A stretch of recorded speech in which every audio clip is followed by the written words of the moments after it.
This is the Final Word of Cricket podcast, season 19, episode 24. Adam Collins with you in London, and Geoff Lemon is with me, not in Melbourne. It was meant to be in Melbourne, but he's still in Sydney, having seen the final word victory at Birchgrove a couple of days ago. That'll be off the top of the show. We've got another Bradman Baggy green that's sold. We'll talk about that in our introduction as well. Before moving into the major stories of the week, most of which revolve around the T20 World Cup. Bangladesh out, Scotland in. Justice for Jersey. Justice for Jersey. Believe you me, that's going to be part of our conversation. England are in Sri Lanka. Harry Brook's been chatting. Joe Root has as well. Australia heading to Pakistan for their series before the T20 World Cup. Will Pakistan be at the T20 World Cup? Probably. India ticking along beautifully in their warm-up against New Zealand. The Big Bash, a retirement, the final there. Other T20 domestic comps, the WPL, busy week in cricket as always. Hello to Geoff in, was it Hunters Hill where you're currently located after a missed flight or something like that? Something like that. Not a missed flight, a cancelled one. Flight. Wasn't my doing. It was their doing. But the Orange Menace strikes again. So apologies for not having a proper microphone or a proper setup. I was supposed to be at home in the studio, but that is not able to happen. The options were fly to the Gold Coast and sit in the airport overnight for 10 hours and then get on something at 7 o'clock in the morning, or just wait until the next day. So here we are. That has happened, and we will make the best of it with this recording. We will indeed, and we'll do so. On behalf of Maurice Blackburn Lawyers, Australia's #1 plaintiff law firm. A bit more about them at the end of the show. We're still working through the details of our greatest comeback competition with Maurice Blackburn, which will be a big part of our show over the next couple of months. I'm not sure whether your win at Birchgrove required a comeback or otherwise, but I've seen, I suppose, the cliff notes on Discord. But give me perhaps a 30-second summary of how the final word won their game on Sunday. I'd say it was a comeback in a spiritual sense, in an emotional sense, because the final word, won the first 3 years, got jumped last year, just didn't go right. Nothing that we tried to do went right last year. With that setup was off, the batting order was off, nobody reached the retirement score until it was too late in the piece, and it just didn't go right. And we were stung last year. We sat around and we licked our wounds, and we had a conversation about it with Glenn Finkeld and others who are beating hearts of final word cricket. And we said, well, it's not going to happen next year. Next year we're getting back on the winners list. And we've had 4 close games, and this was the one that wasn't. So it was comprehensive. Newtown Browns gave it their all, but there was a bit of a Nasser Hussain moment. They sent us in, and that turned out to be a very bad decision. We had 5 retirements and 2 not out at the end. So of the 10 players who batted, only 3 of them got out.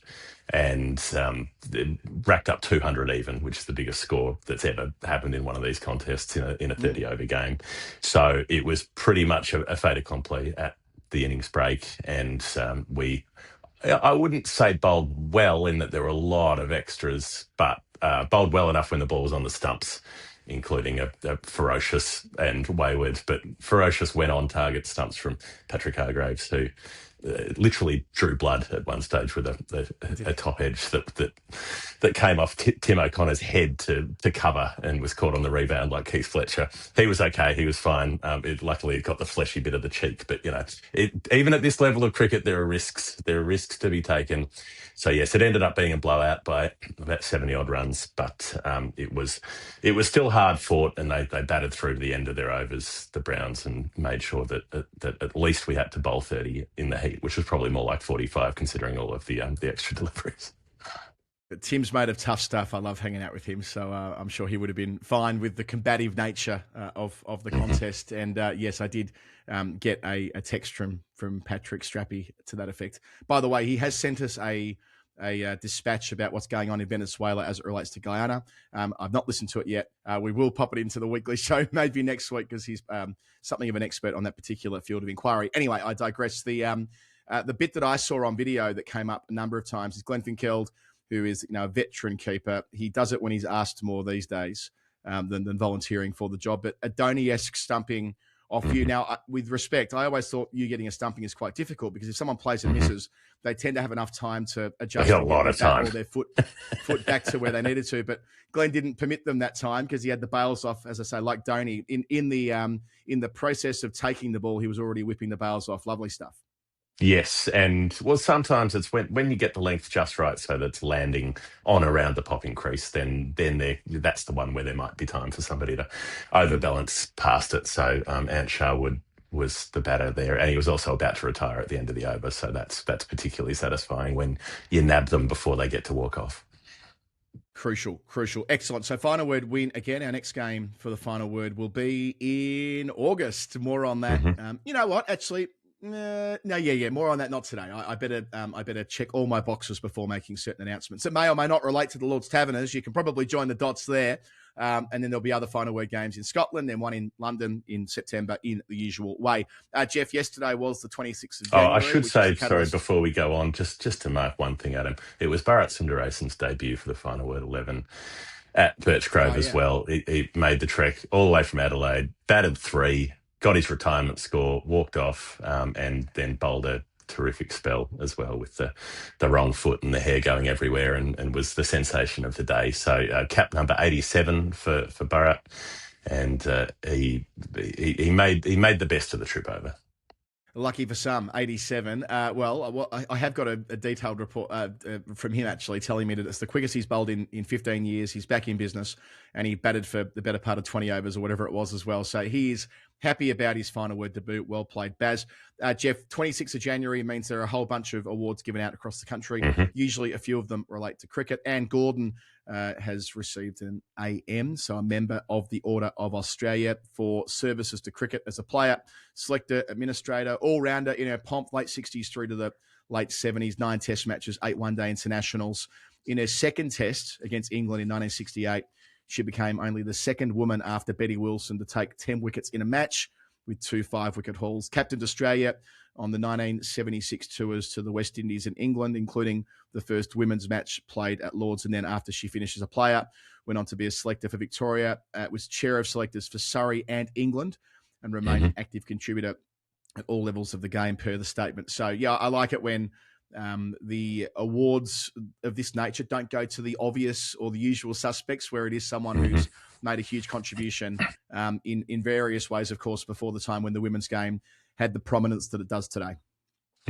Yep, recognition for an era that also didn't get noticed at the time. There was so little media attention at the time, and what there was often condescending and not very useful. So important that particularly while these players are still with us as well, that you've got players from well past eras that they are given the recognition for what they did to lay the foundations for what other women are enjoying in the game today. Jeff, very quickly, I want to pass on a piece of news from yesterday as well that I spotted just before we recorded. Another Bradman Baggy Greens being auctioned, but this story is noteworthy because, yes, there are quite often Bradman artifacts that go up for auction. They go for heaps of money. This went for 460,000 Australian dollars, the most expensive Bradman Baggy Green ever by 10K. The last one went for 450 back in 2020, the debut series, 28. It's cheaper given inflation. This one's actually less. True. But this is at the very end of his career. Well, towards the end anyway, 46-47. This is a great story. So this was the first series against the independent Indian nation after partition. And what Bradman did at the end of the series, the first ball of the first test was bowled by a chap by the name of Ranga Sahani.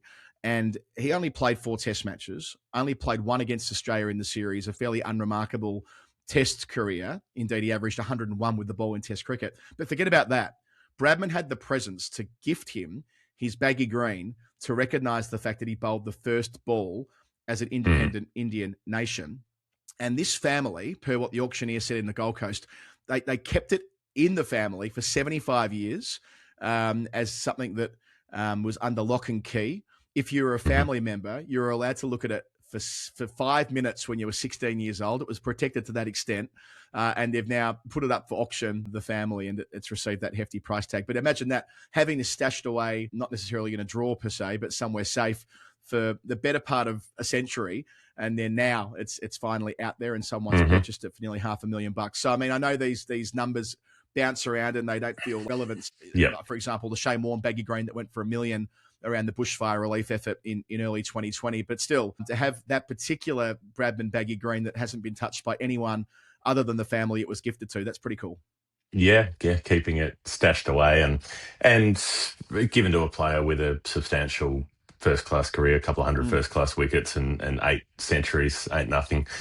Even if the brief time in Test ranks was difficult. So it's interesting how long it takes after the fact for whoever it is who's in charge of the finances of the family to say, okay, we've held on to this for long enough, time to flog it off into the public domain. But I suppose it would be cool to have a Bradman cap to pull out and show off to people, but there's a point where the $500,000 is probably more attractive. Yes. Well, the Clary Grimmet whites that you have didn't cost $500,000. They did not. Did they get worn? Did they get worn this week? Did you wear them in the game? No. I'll never wear them on the field because it's just too risky. You don't want to damage you're talking about a century old. This is literally, I think it's a 1930 vintage, so literally almost 100 years old. That woolen jumper. So I was planning to get it out for a live show if we did one, but we didn't end up doing that. So maybe another year. There's just a little nugget on the way through to our. This is more story time energy, but I'll tell you anyway. There's a Frank Ward book being written at the moment. Would you believe? Yes. So I've already preemptively queued that up for book club in a couple of months from now when it's released. So, is it by Max Bennell? It is not by Max, but it's shall I say generously in the same family of authors who I've had the privilege of getting to know in recent times. Jeff, let's move to the modern day. Bangladesh out. We knew that when we recorded our second weekly last week when we did bi-weeklies. Scotland in. Now, Scotland are in because they had a higher world ranking qualification number, the rankings points, whatever it is, which means that even though they sat behind Jersey in that World Cup qualifier, Jersey beat Scotland, Italy beat Scotland.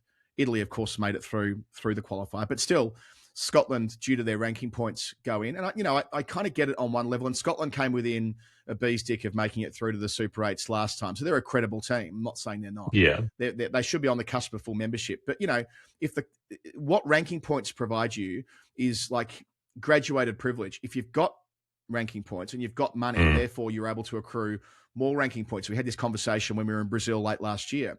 Jersey don't have the resourcing to play the types of bilateral series that hoover up ranking points. So even though, they get one shot at it at the qualifier and they overtake Scotland in it, and they still find themselves out of the tournament. I think that's fairly stiff. And again, a reminder of how ranking points aren't the best way of doing these things.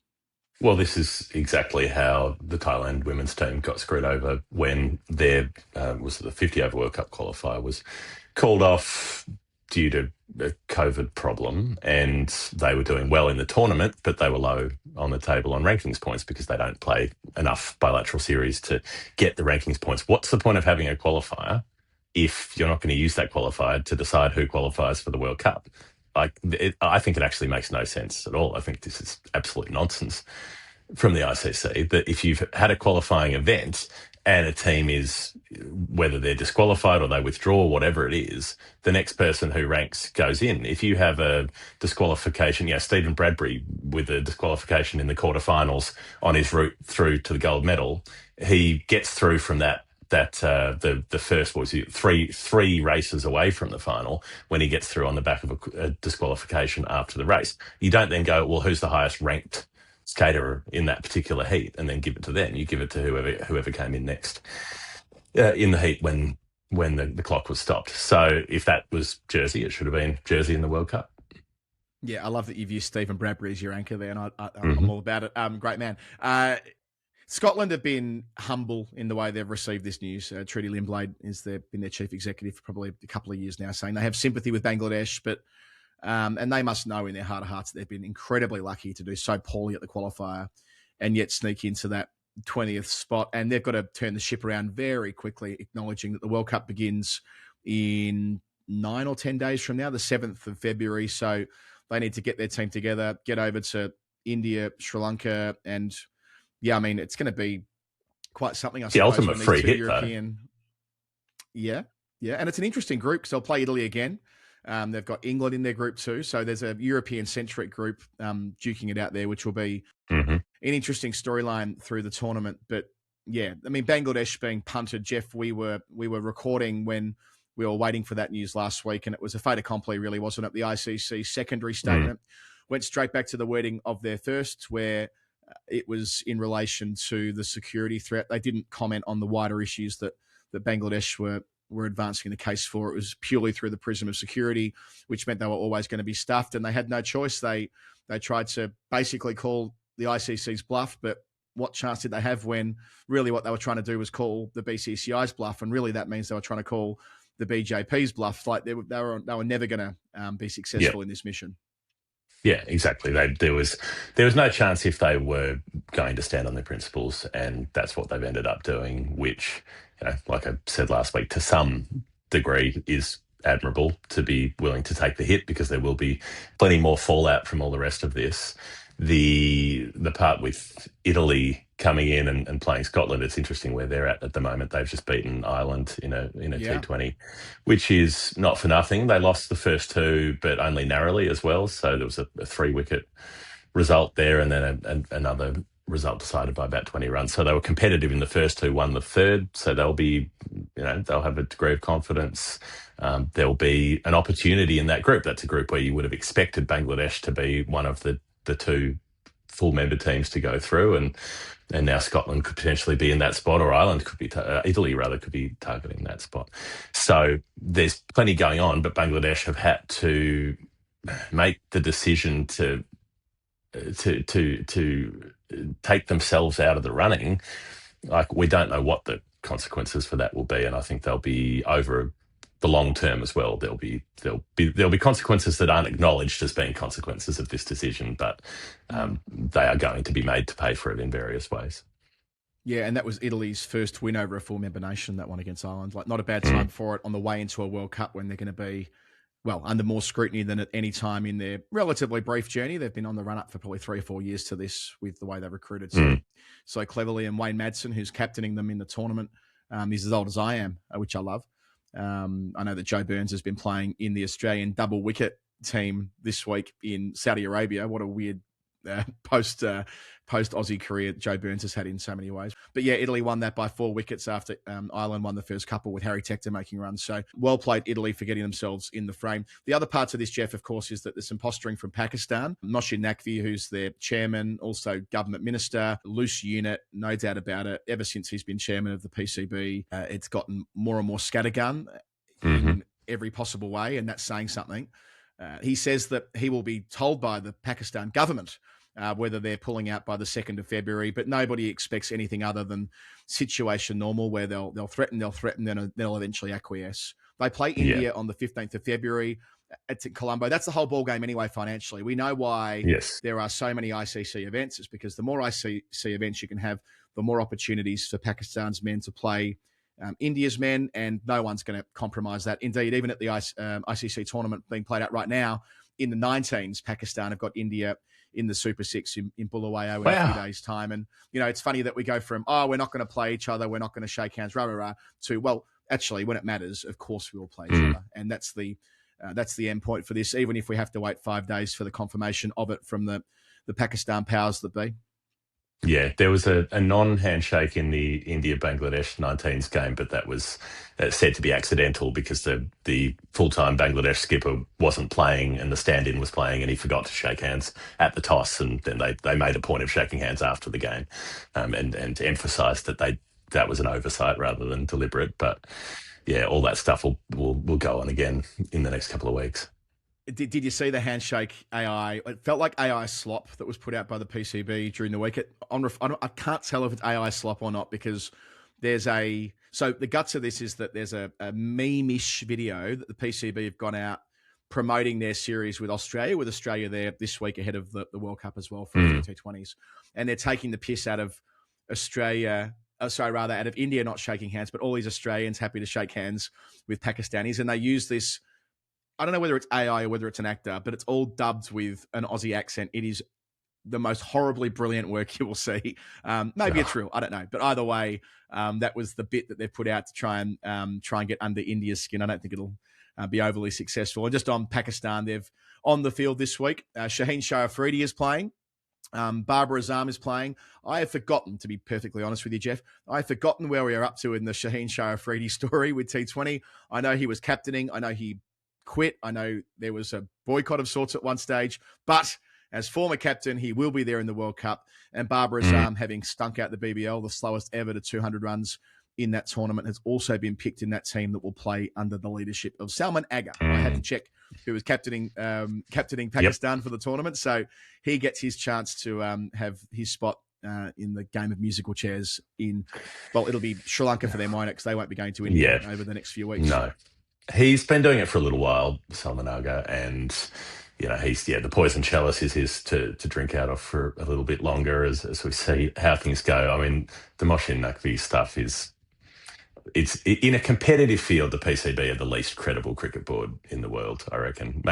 Maybe like USA Cricket, who are bankrupt and have ceded control to the ICC, are ahead of them. Like there are definitely some dodgy regimes in the associate world who are probably worse, but out of the majors, the PCB are the ones, the loosest, the least reliable, the most nonsensical, and what you expect from Moshin Naqvi, but to say that they're going to bail out, and then of course they won't. Other things going on, England are in Sri Lanka, and they've been bowling a lot of spin over there, but it was a curious sort of lead up to that series where they had to put Harry Brook out in front of the cameras because he's leading the white ball team. They've got McCullum there as the white ball coach with this stay of punishment, I suppose, to see what happens with the T20 World Cup. It'll be funny if he wins it because that would put things in an awkward position with some people wanting to move him on and others not. But the Harry Brook fronting up as captain and having to talk about the fact that there was a hidden story for 2 months about him getting decked because he was out drunk in New Zealand, and all of the ramifications, all of the ways that this can be interpreted, which our colleague Cam Ponsonby wrote up really, really well in a long, detailed piece during the week. Yeah, I'd recommend reading that rather than you and I paraphrasing it. But the guts of it is that England have only supplied information when they've had to supply information. And look, I've been there.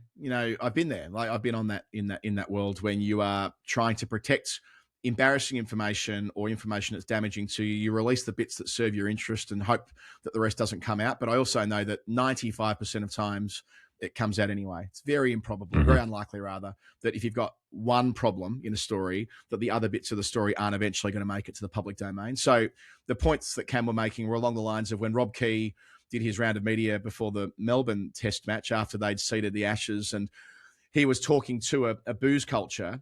He had the privileged information. He knew what had happened in New Zealand. He didn't, but we didn't. And again, I understand that. I'm not saying that Rob Key should have said, oh, and by the way, just while I've got you guys, let me tell you about this scandal that nearly broke when we were in New Zealand before the Ashes. That's not for him to do, but it's an emblem, I suppose, of where they've tried to be too smart by half with this. It's backfired. Well, maybe it's backfired. It could have been worse. It could have gotten out during the series, I guess. But and now they find themselves in a situation where Brooks, compromised at least to the extent that he looks daft for having gotten himself in that situation to begin with. What were they doing that night? Who was out? How long were they out for? Where does that story have discrepancies in relation to what we were first told about the social media footage? It's quite messy. And as Cam says, what's the probability that a few guys in their 20s who weren't working the next day, the guys who weren't playing in that game, just happened to nod off and go back to the hotel like next to nothing. So exactly. And how are you supposed to take it as credible when everybody was lied to initially, right? Like if you choose not to release the story, you are still lying. That's how it works. So they lied. They lied by not fronting up with the story, and which means why should anybody believe the other parts of the story where it's like the Australian team in 2018 saying, oh, well, that was the very first time we'd ever tried ball tampering and we just happened to get caught that same day. Why should anybody believe that when they came out and told multiple lies about it on the same day when they were caught at that press conference after play? Why should you believe the ECB's statements on any of this when they've already shown a willingness to try to cover things up? It's a much worse look than I think they're willing to confront at the moment. That it makes them look amateurish. It makes them look dishonest. They are dishonest. They have been dishonest in this, and that goes on through that Ashes series when there was all of this commentary about the drinking culture and so on, and there were statements being made by ECB officials, Rob Key and others, saying that, oh, well, we don't have a problem with this. There haven't been any incidents and so on, when they knew full well that there had been incidents. So the initial lie means that a lot more lies are told in order to not let the initial lie come out. And this is almost always the knock-on effect of lying, is that it creates a lot more lying. So you get to this point now and you go, well, what credibility does anybody in that setup have to make a statement to the media and expect it to be believed and expect to be taken at face value, when they've shown that they're perfectly happy to be dishonest directly to the people who are supporting their team and who are following their team around the world? Yeah, Cam's first line actually does a good bit of framing on this. When does lying by omission become a deliberate lie? And, I'd advise checking out that piece for more information on that. So England lost their first game in that series via a collapse. They were chasing 272, all out 252 after Duckett got them into a strong position, losing by 19 runs. They won the second one by 5 wickets. Joe Root, 75. There were 440 runs made in that match at the Primadasa.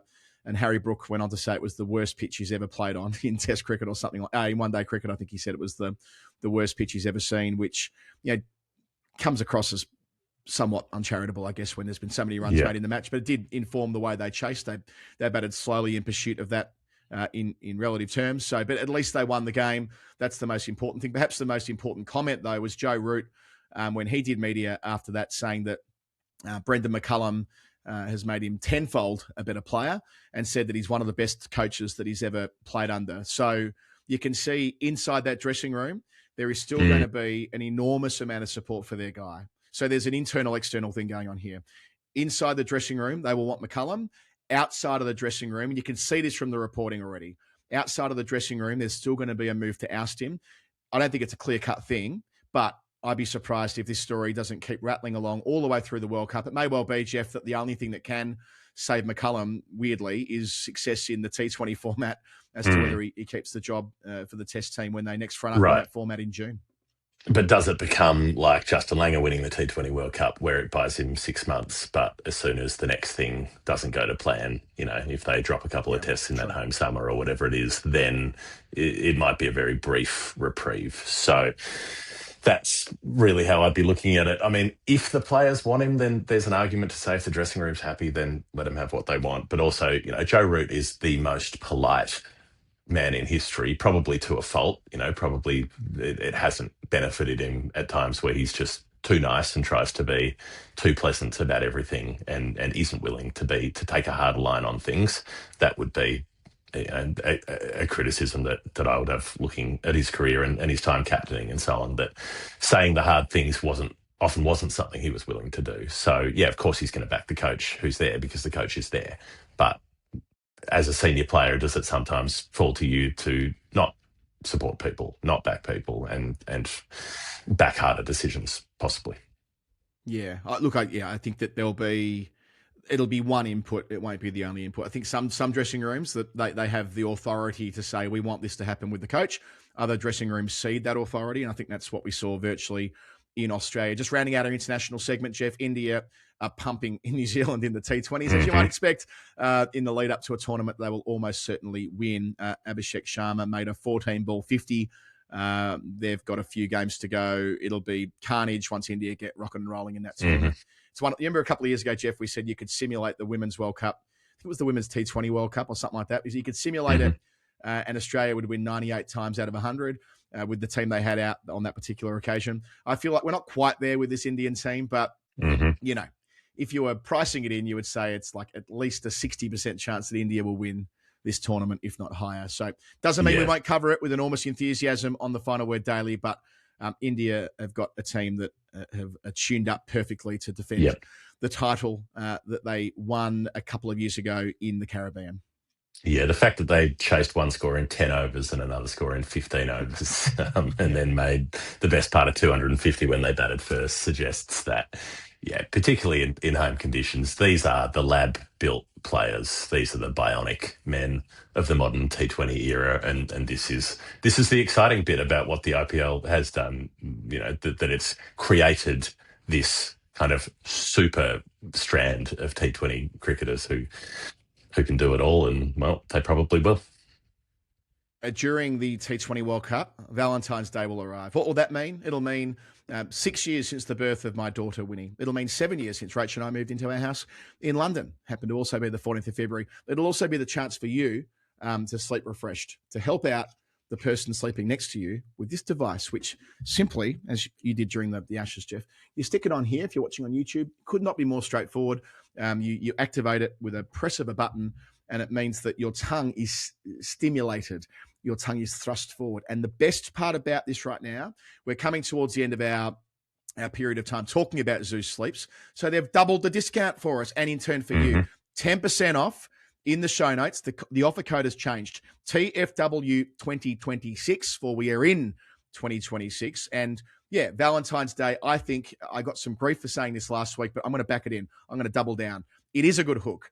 I'm always scratching around for presents for Rach. And if this wasn't something that I'd already been given by Zeus, because we're obviously working with them, I'd be inclined to buy it because my snoring has been a source of frustration for her for years. So you can help out your partner at this time of year with a 10% discount. Yeah. Zeus Sleep refreshed. All the studies that have gone into Zeus to show that it works. We know how popular this device has been. You can buy it in Australia, in England, wherever you are. It's available to you at the moment. All the links are in the show notes. But yeah, I'm really pleased that so many people have already taken advantage of the discount we've had through the Ashes summer, and great that they've been able to double it as we work our way towards the end of January. I think that's the angle. The angle isn't that you're buying it to give to someone else because they're snoring. You're buying it to put on yourself because you're snoring. And that is the most considerate thing that you can do in a relationship, to say, I've been annoying you. I've been stopping you getting enough sleep, and I'm willing to change. I'm willing to look at my faults and my flaws and take action to address them. That is what love looks like. That is love in action. That is a love language. That's a deed. What are they? Acts of service. That's one of the love languages. An act of service is to try to fix something about yourself that is fixable. You know, not let people get in relationships and then try to change the other person. I'm not talking about that. I'm talking about the things that will make your life better, and in doing so will make the lives of other people around you better. Whack one on your chin. Take one on the chin for the team. Strap it on. Sleeps. And money back guarantee if you don't like it, if for whatever reason it doesn't work for you. But we know that the vast majority of people who snore do so because of their tongue, and this is what that's directly addressing under your chin there. Right, off to a break on the other side of it. We've got Emma John back with us. What an absolute delight she is. And then we'll be talking all things domestic T20 and beyond. This is The Final Word with Jeff Lemon and Adam Collins and Emma John. We are coming to you from Emma's hotel which is the Hannah Street Hotel in Melbourne, which is why we're wearing these delightful robes. If you are seeing the visual representative of this, it was too good to pass up, Adam. It was too good to pass up the opportunity. This is Emma's last night, and she's flying back to the UK tomorrow, and she's flying out of Melbourne. But we're not going to talk about Melbourne yet because we're jumping around the place, all the places you've been, Emma, and we're going to go back to Sydney because that's where the end of the tour was, and it's still recent enough that, you know, in a cricket sense at least, it's recent enough that we think that maybe that'll still be fresh in the minds as to what you got up to, aside from going to the ground where I saw you most days, and what else you were doing in that part of the world. Yeah, so you missed me on day 2, didn't you? Because I decided on day 2, in the hope that, you know, the pitch was going to turn this into a long game and that day 2 wasn't going to be the last day of the test as it had been for 2 previous tests. I actually decided to venture out to Bowral in order to do some more cricket tourism. Yes. That's the stuff we love. I went up to the Bradman Oval and the Bradman Museum. It is awesome. I mean, as you know, I was very impressed by the Australian Sports Museum and the Melbourne Cricket Club Museum at the MCG. That's a very different thing. But the Bauer Museum, honestly, the way it presents both Don Bradman's history and legacy, but also really a wider story of Australian cricket. I mean, I can't think of anywhere else in the whole world that I've seen like that. What's really interesting is that they just keep improving it. The most recent addition, there have been 2. Cut in your park. It gets in your stand every election. So there's been 2 different new installments of it. There's a brilliant area where you go in and it tells the story of World Series cricket. They've actually built an entire little cinema for you to go and watch what is just a little 15-minute film, but you walk through this lovely little hallway into this actual cinema. And then the bit that they've built most recently is a whole new extension that celebrates women's cricket, and it does it really well. It's essentially created the Women's Cricket Hall of Fame that didn't previously exist. So there's forced it into being. Yes. So lots of tributes on the wall. There's lots of great cabinets, lots of great items and memorabilia. But do you know what's the most impressive thing about that place? Is that it's majority volunteer staffed and that they are open 364 days a year. I think they only close on Christmas Day. They get visitors every year. I mean, you guys, Australians, you are the ultimate kind of cricket tragics. That's what I took away from this, was that you wrote about this. You wrote a long, quite perceptive piece in The Guardian about the comparisons of cricket culture and how, as an English person, you have certain assumptions about Australian cricket, and then it turns out that they're not borne out. Yeah. It's just the most beautiful place. Bowral is really kind of English looking. I mean, it's not quite the Cotswolds, because the Cotswolds is stone buildings, and you don't get Georgian buildings in Australia, unfortunately. You don't. But the town, I found it really familiar. Even the trees, the grass verges, which is not something you see a lot of in Australia, the lawns, there was something very peculiarly English about this beautiful little town, which I understand is, a really nice kind of getaway place for Sydney-siders on weekends. Well, it's worth making a detour. Like, I've spent heaps of time in Bowral over the years. Like, it's worth prioritising going there. It is quite convenient as well when you're trying to bridge Canberra to Sydney. It's a couple of years ago, I did this with two of my best mates, Jack and Esther. They got a little girl, 2 little girls now, but at the time we had our little girl, Winnie, and we're like, where are we going to meet that's not Canberra and not Sydney? Let's go to Bowral. And we went and we spent a day where you were taking in all the cricket. It was so beautiful. And Jeff and I have spoken on the pod in the past about the emphasis that Bowral's had on women's cricket, playing a lot of women's internationals before the test venues hosted it. So I'm not surprised to hear that they've been on the front foot in recognising it through a museum piece as well. Being able to walk out to the middle, and not only are you standing on the place where Bradman honed his skills, but you can literally see the 2 houses that he grew up in. I think it's Shepherd Street and Glebe Street. They're right there, like in your eye line. So you actually feel like you're kind of in the middle of cricket history. It's the most interactive kind of experience that a cricket fan could have, I think. Adam, you've had some punchy things to say about Sydney in the past. People talk about a Melbourne-Sydney rivalry. I see it less as a rivalry. I see it as like Melbourne people are salty towards Sydney, and Sydney's just broadly beneficent towards Melbourne. They don't think about Melbourne much at all. It's fairly one-way sort of relationship. I'm happy to acknowledge even you have to admit that there are some problems.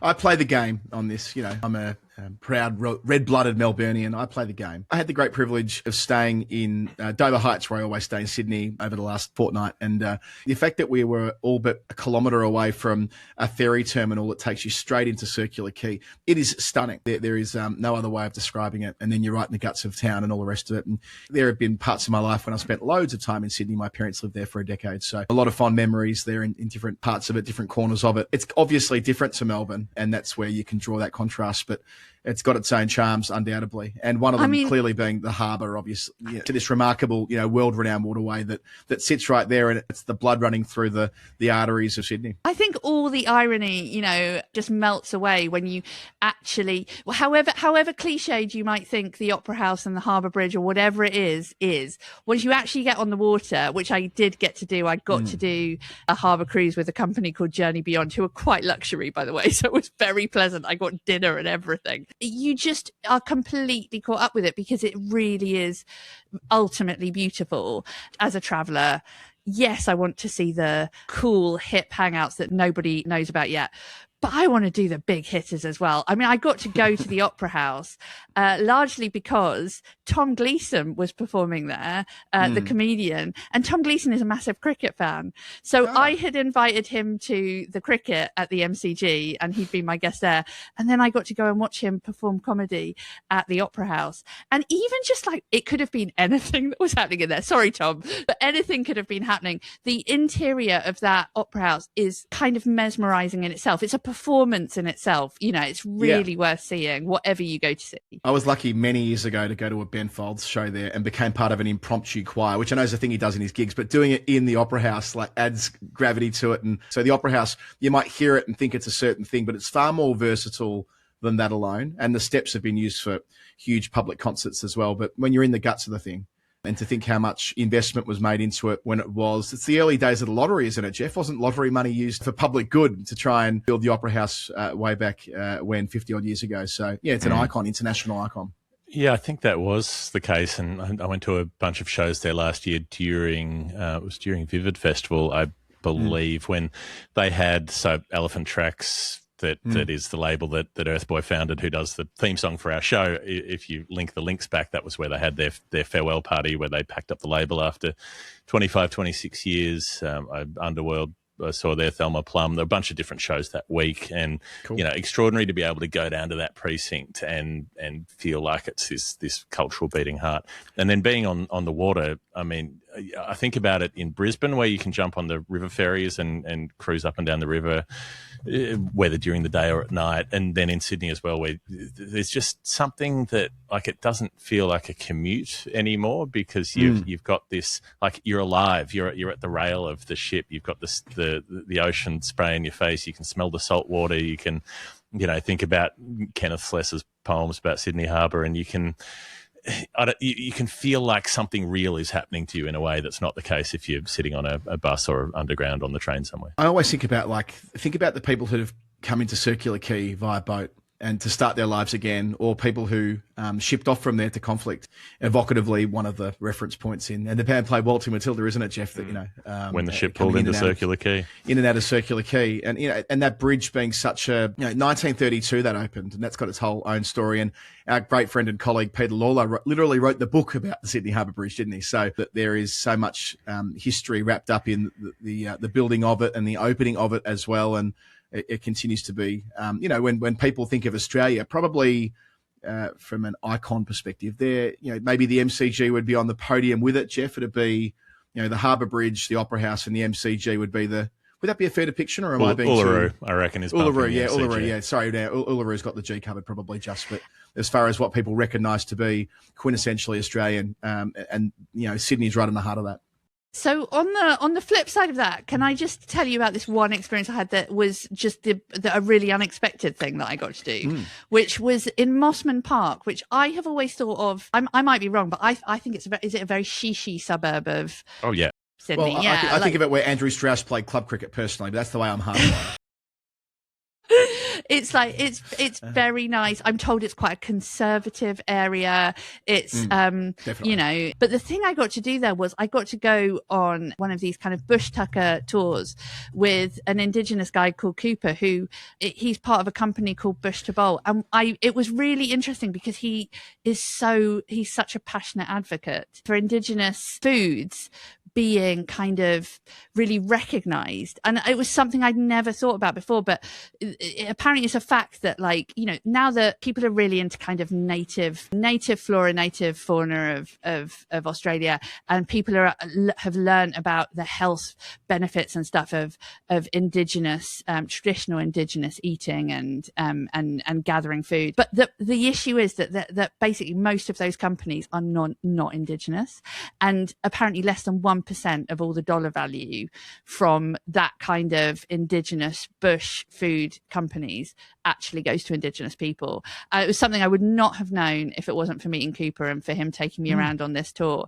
And his company is trying to do what they can to right that. They're completely indigenous owned, and they're that everything they do is trying to put money back into the community. And, talking about really interesting things like trying to get IP for certain indigenous foods. And it's actually happening that there are some foods now, it's like you cannot sell this particular food unless you're an indigenous company.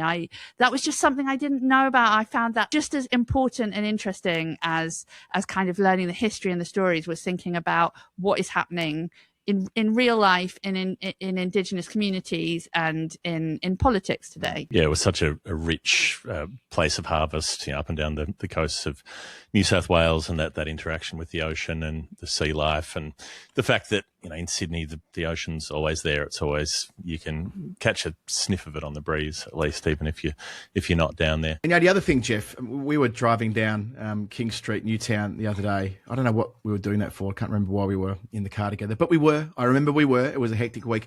If you can't have a good night out, to go to the Bob Hawke Beer and Leisure Centre. That's right. We were going to the Bob Hawke Beer, which is great, by the way. But if you can't have a good night out on King Street or Oxford Street, you're not trying hard enough. If you know what you're doing, you got your wits about you, and you take local advice and you speak to people who've been around the traps, you can have a hell of a night out there as well. So that's I don't want to miss that when we're being so so focused on the culture. There's fun to be had after hours, running around being an idiot too, which is such an important part of going overseas. Start at Al Jannah at the chicken shop, the greatest chicken in the world. I will say it. I'll say it now. Any country, you can come for me.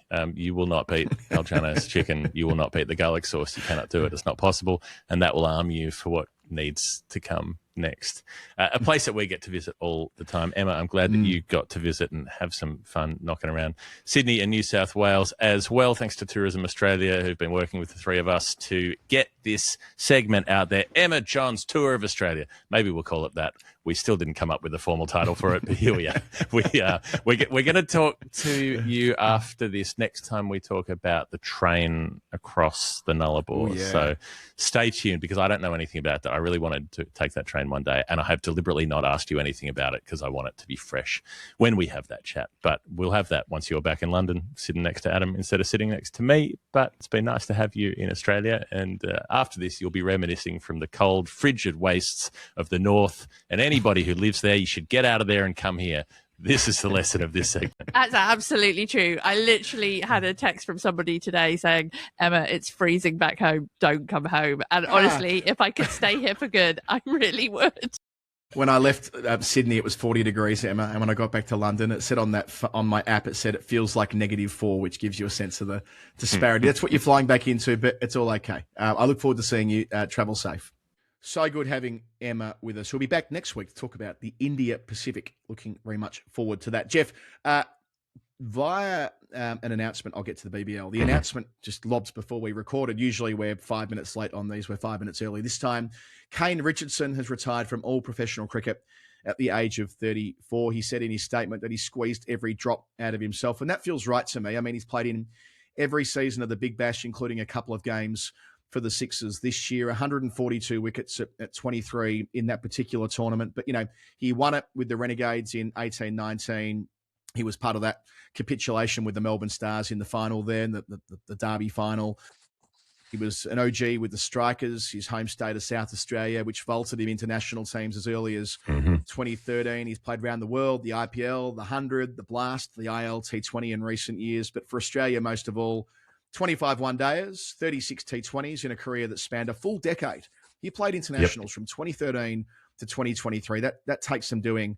Not many people have a 10-year international career, and a very healthy one at that. Averaged 23 with the ball in T20Is and about 30-odd in one-day internationals. He was part of the One-Day World Cup squad in 2019 and played in a couple of wins there. He was part of the World Cup winning squad in the T20 format back in 2021, so a World Cup winner by dint of that. Played in the tournament at home in 2022. And I sort of feel like a guy who did squeeze out every drop. I like that depiction of his own career. Like, he always had a crack. Very popular, very important in changing the culture of that dressing room as well. Whenever we've done interviews with one-day focused players or talk to them, as we do around the circuit, they all refer to Kane Richardson being a really important part of the dressing room culturally, as they got their own thing going on there under the captaincy of Aaron Finch. And he will be seen of or thought of highly by everyone who played with him. Yeah, what was there was the slight controversy in 2022 when he was used instead of Mitchell Stark, and people got very stroppy about it in one of the games there, but I've forgotten the details. But yeah, a lot more going on in his career than that. But I think that is the most important piece, was that personality and temperament part when that fraught period not long after the sandpaper debacle and the idea that Australian cricket teams had to be aggressive and had to be abusive and abrasive on the field, no pun intended, and all the rest of it. There was that sea change, that culture shift that came through the white ball teams particularly, and then made its way up to the test team eventually. And it involved Mitchell Marsh and Adam Zampa and Marcus Stoinis and Glenn Maxwell. But Richardson was absolutely central to it. He was sort of seemed to be the calmest, the most reasonable, and the one who just helped haul that playing group into a modern era to say it's okay to be a pleasant and reasonable person and be competitive and play cricket for Australia. You know, you can do all of those things and excel, and your on-field performance is in no way related to being an egregious prick when you play cricket. It really helped break that link, that sort of fantasy, really, that delusion that had been acted out since that particularly late 90s, early 2000s era of Australian cricket. So I think that not all contributions are statistical. You know, his career by the stats is a very good one, but that's a much bigger contribution, and I think there should be gratitude for that. Yeah, you're right. I think there was a belief for a long time that the more aggressive Australian teams were, the better they would perform, until the generation where it all came tumbling down and they needed to rebuild. And Nick Maddenson's another who often gets talked about in these terms. Not an excessive international career, relatively modest international career, but culturally at that time, I remember one player said that they far preferred being on the one-day trip than the test trip. In fact, it was a cancelled trip, wasn't it? It was when the test tour to South Africa was binned off due to COVID. There was a one-day trip to New Zealand at the same time, and one player said, "We're so relieved to be in the one-day squad, not in the test squad," because they had something going on there, which we wrote about it in Glenn's book, didn't we? That 21 World Cup team that went on to win that World Cup over in the UAE, they feel like the building blocks to that were a few years earlier, and Richardson's fingerprints are all over it. On a personal level, I'll always be grateful to Richardson for taking a nice big bag of wickets on the first international match I ever commentated on, like grown-up ABC commentary. I think I did one in England as well, but in late 15, I think it was, or early 16, he picked up a fifer at Canberra, which proved to be his best international figures. But being on air for all of that, I'll always remember that very fondly. And also that he had a hand in red ball cricket too, where he took over 100 first-class wickets. But remember, that team nearly won the Shield in 15-16, where they had Richardson and Worrell and Chad Sayers and Joe Many. They were a very, very capable group of bowlers all operating at the same time. So, we think of him as a white ball operator, but he could do it with the red one as well. And he's already started his post-cricketing life. He's been doing some media work with, I think it's CA primarily, and you can see he does that podcast with them where he's and he's quite a laid back, enjoyable, relatable sort of character. So all of that's going on. The Big Bash itself did finish. We had the Sydney Sixers getting into the final thanks to one more Steve Smith score at the SCG, and then going back to Perth and getting pummeled again, as they got pummeled when they went to Perth a few days earlier in the first final. So they had a lot of travel to do. But I was writing about the Steve Smith for the T20 team sort of train during the week, which is like it takes 2 innings for people in Australia to go mental one way or the other. 2 low scores and you're shit and you should be out forever, and 2 good scores and you should be back opening in the Australian side.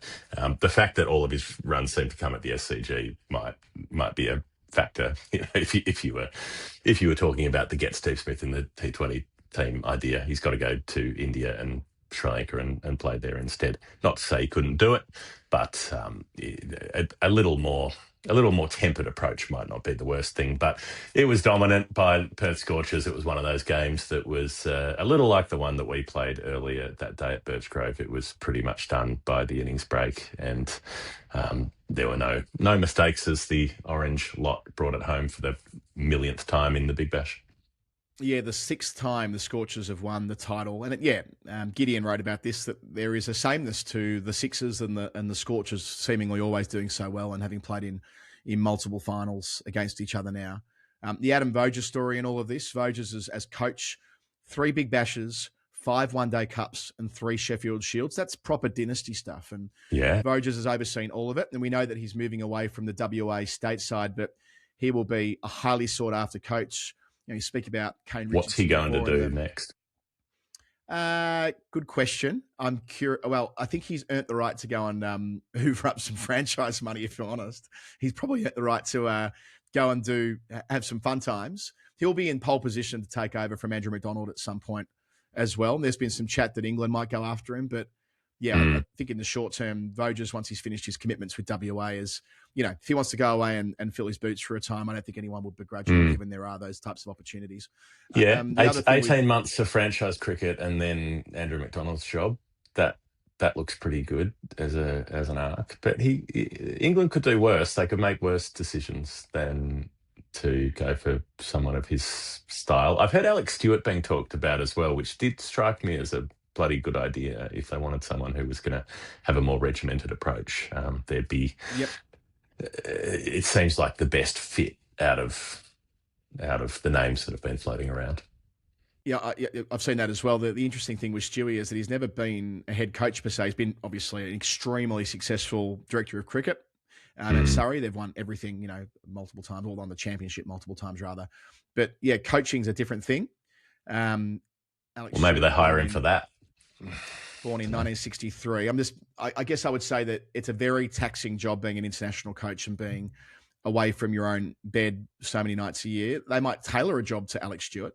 That would be interesting. One where he doesn't need to travel as much as other international coaches. I'm not saying that he's the fittest bloke in the world, right? Like Stewie looks like he's 20 years younger than he is. But that's one to watch for sure. Just some other WA bits in all this, or the Scorchers anyway. How about David Payne? What a great story he is. Instrumental to winning the Big Bash final, picking up 3 wickets. Frugal. Jai Richardson got 3 as well. But Payne, age 34, go Gloss, like he was you would go as far to say he's a Gloss journeyman now.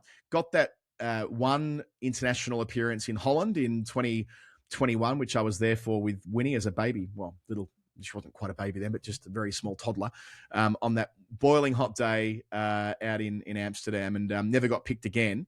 But, to prove that you can have grown as a bowler, and I think this is partly credit to the Blast, because they play so much T20 cricket in England from a relatively young age. You are someone who, in your early 30s, is battle-hardened in that format. You've played so much of it that you can move around the world, and he's always been super effective and super consistent. But now he's got all the tricks as well. He probably always did.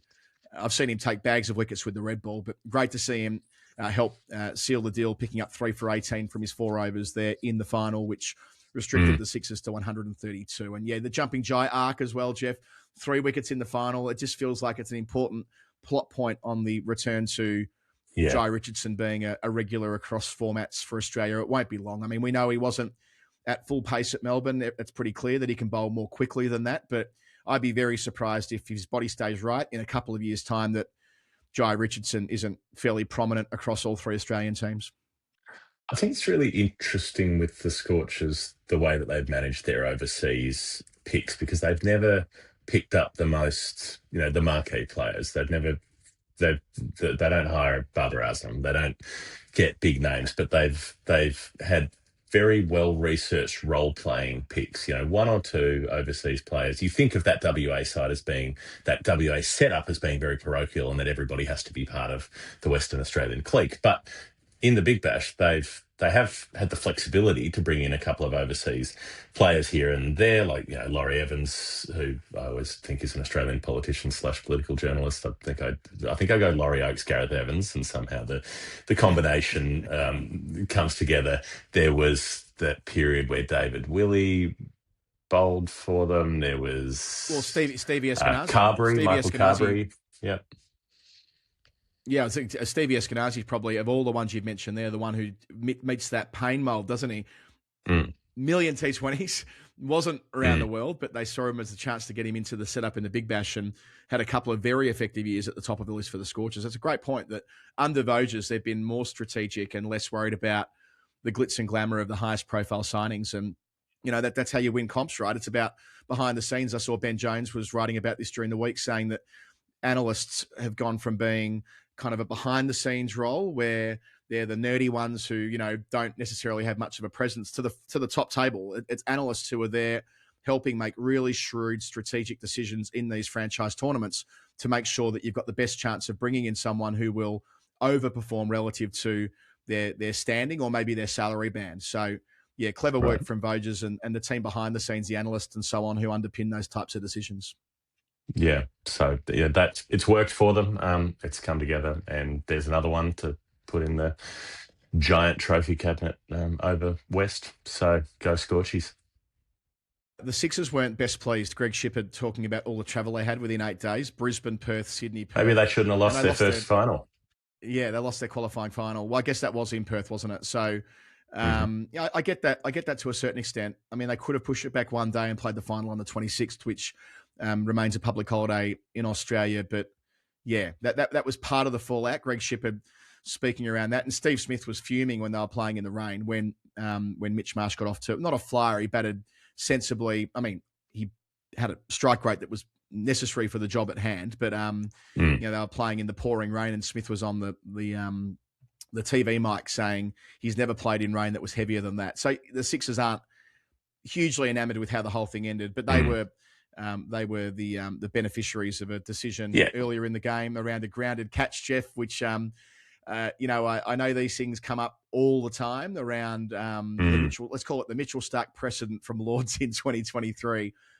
All I would say in response to that is we've got an MCC Laws edition update coming very soon, and we're going to be there at Lords to talk to them about it next week. So we will canvass this and other topics when we're there with Fraser Stewart from MCC about how they're going to rejig the laws in 2026. All I will say to people who want to argue about catches, there is a fundamental misunderstanding in a bunch of the cricket community about what being in control of your movement means. It means you can't be part way through the movement.